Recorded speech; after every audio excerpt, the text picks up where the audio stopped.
My wife left me for her rich boss. After mocking my stupid business, she had no idea I just sold my patent for $73 million.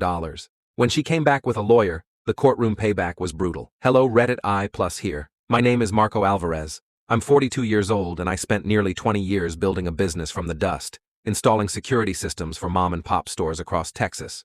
Not glamorous, but honest work. I came from nothing. Fresh out of community college with a network security certificate and a busted laptop held together with duct tape. But I had big ideas.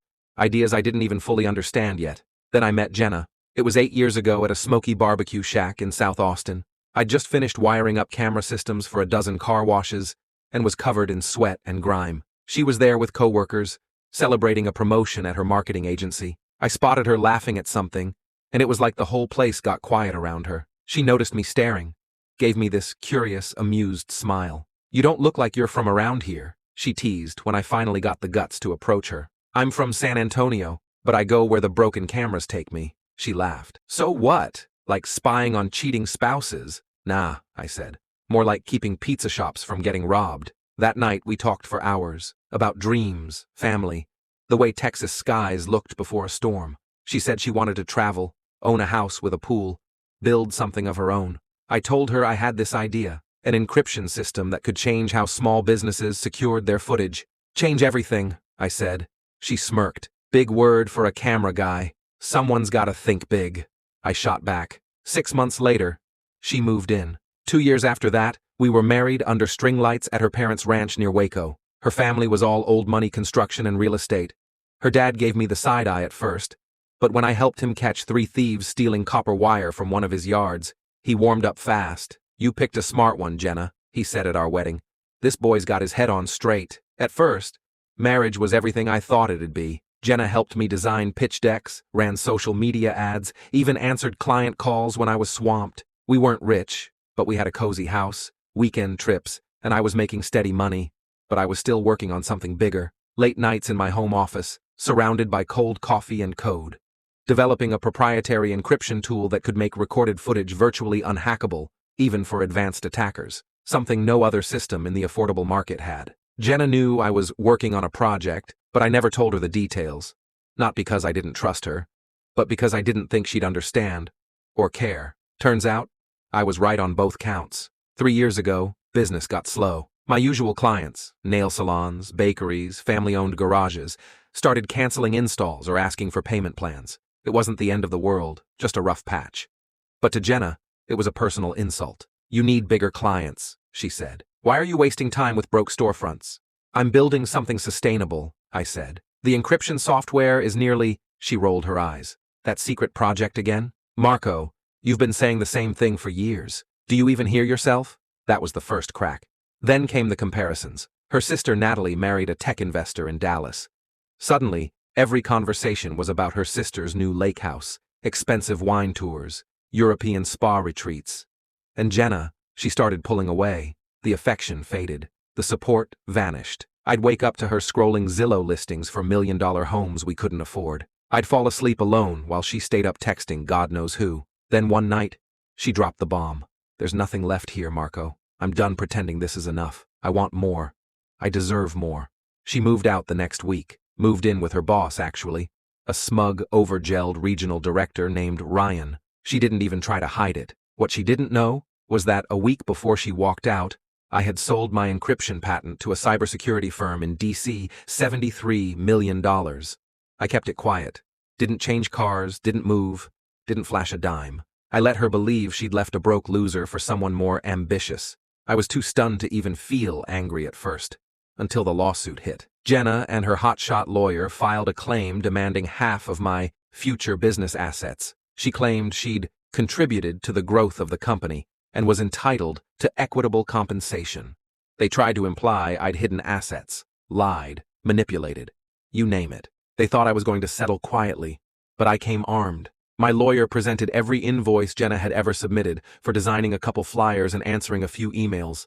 We showed the timeline, how the patent had been in development years before I even met her, how I'd written every line of code myself. I handed the judge a flash drive with timestamps, logs, emails, testing reports. Let the facts bury them. And the judge? She eviscerated them. Jenna's lawyer looked like someone had pulled the rug out from under his entire career. Jenna just sat there, stunned, lips parted, like she'd been slapped by the truth. The claim was denied in full. They walked out of that courtroom with nothing. Not a dollar, not a share, not even the dignity they walked in with. I didn't say a word to Jenna that day. Didn't need to. The look on her face when she realized the gold mine she'd walked away from was mine alone, that was payment enough. These days I live quieter, but freer. I travel when I want. I donate to small businesses.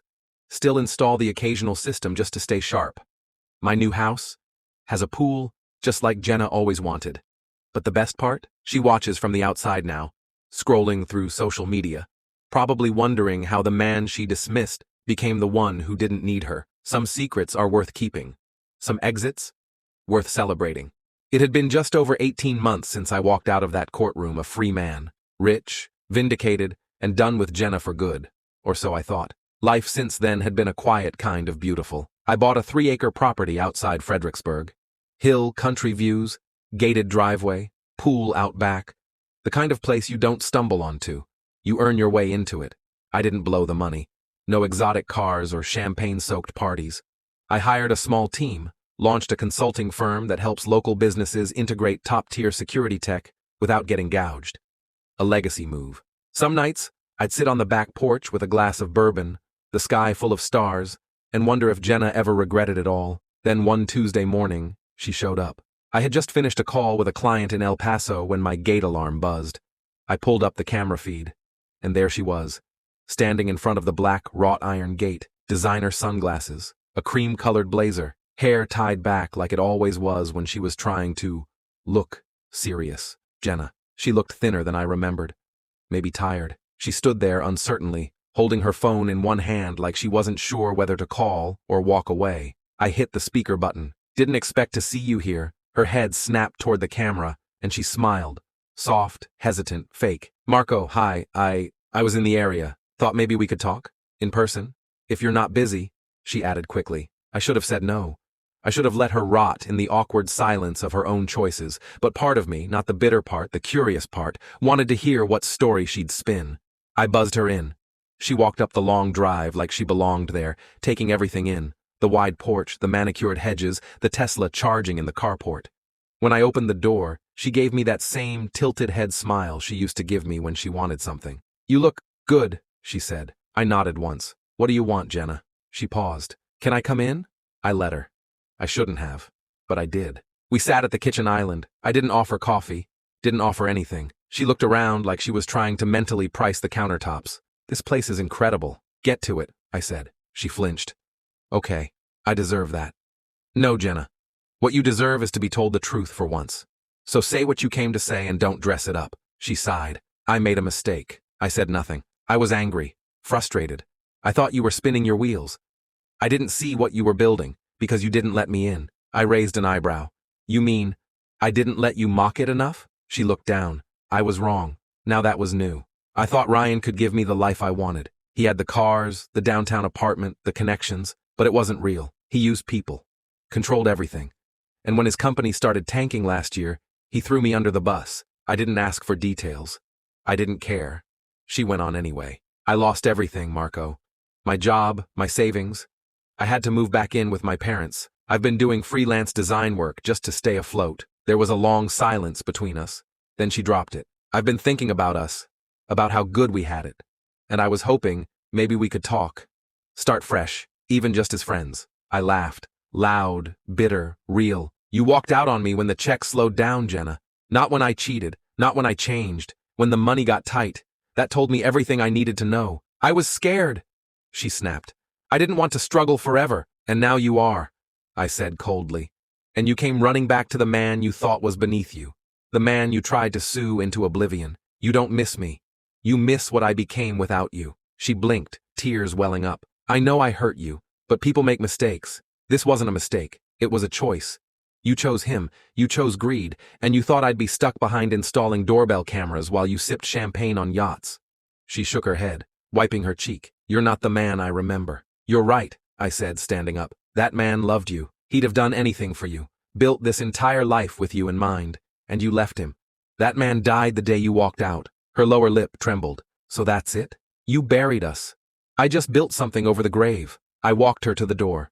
She hesitated on the porch. Is there really no chance? She asked quietly. I paused, then looked her dead in the eye. I loved the woman I thought you were, but now, you're just a ghost of a bad investment. She turned, walking back down the drive like someone who had finally understood the cost of what they lost. I closed the door. Behind me, the quiet returned, and with it, peace.